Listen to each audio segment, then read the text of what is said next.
the angels do not enter into a house, to answer Jury's question, the angels do not enter into a house that has a dog or a surah, an image. So what we learn from that is that one of the etiquettes of a person in their house is that they shouldn't be hanging photographs. They shouldn't be hanging photographs. But I have all these photos of my grandparents and things like that. Keep it in a photo book. Close the book, inshallah ta'ala, that's no problem. But the idea of idolizing people in that sense, it's not from the culture of the Muslims, and it's not what Islam encourages. So you shouldn't have photos hanging on your walls. Also, the keeping of a dog. The Prophet ﷺ said, the angels do not enter into a house that has a dog. Also, just on the quick tangent of a dog, the Prophet ﷺ says in the hadith that's in Bukhari, that whoever keeps a dog except for a number of reasons, that they will have a qirat of good deeds removed from them every single day. A qirat is like a mountain of good deeds. It's erased because of their keeping of a dog.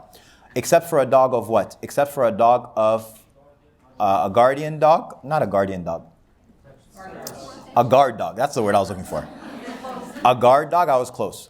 A guard dog or a shepherding dog or a hunting dog or a service dog. So these four things. You either have a guard dog or a shepherding dog or a hunting dog or a service dog.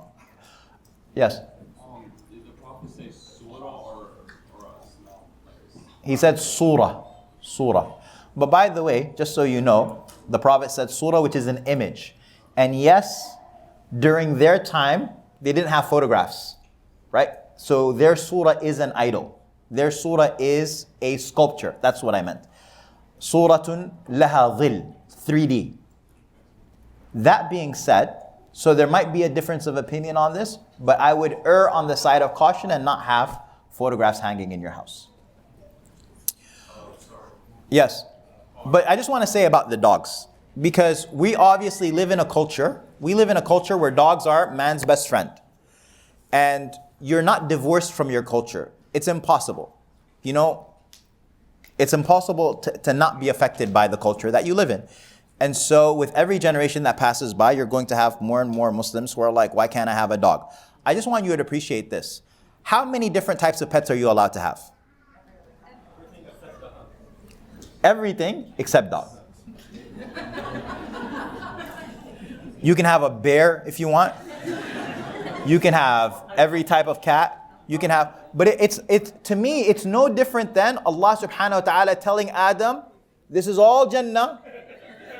You can eat from wherever you want, except for this tree. This is the only one you can't eat from. You can have every type of animal that you want. Whatever you want. You want to have lizards, you want to the point is just this. And not only that, but you can have a guard dog if you want, but it has to be sincere, right? Don't get your little chihuahua, this is guarding me. It's not guarding you, bro. It's not guarding you, okay?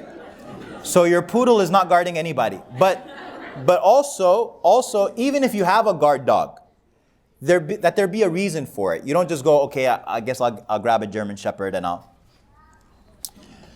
And then a person might ask and say, but why? Why? Yeah? Why? Why can't I have a dog? Like, I don't understand. This doesn't make sense. And I don't have an answer for you. No, I'm being serious. I don't have an answer for you. Like, it's not like we hate dogs. Like, trust me, I get it. Dogs are super cute. They're super loyal. They're super friendly. They're adorable. You watch YouTube videos all day of dogs. You'll love them. We all love them. But Allah subhanahu wa ta'ala tests us with whatever He wants. Allah tests. And so, just like He told Adam, don't eat from that tree, He said to us, this is the one pet you can't have. Unless you have these 4 conditions.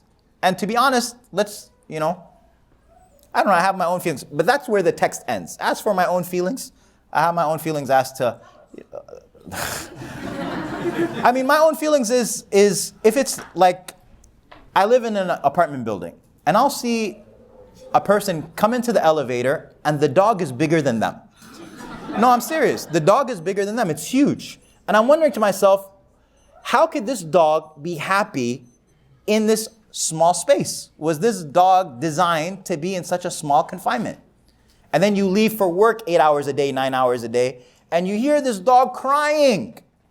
Got dogs on antidepressants. That's real here. It's real. SubhanAllah, when you see, did Allah subhanahu wa ta'ala design for these creatures who need to run and need to be out and about and all that type of stuff? Did they design them? And so it's very important for us. Listen, we have to appreciate and recognize that we live in a world that is not of our making.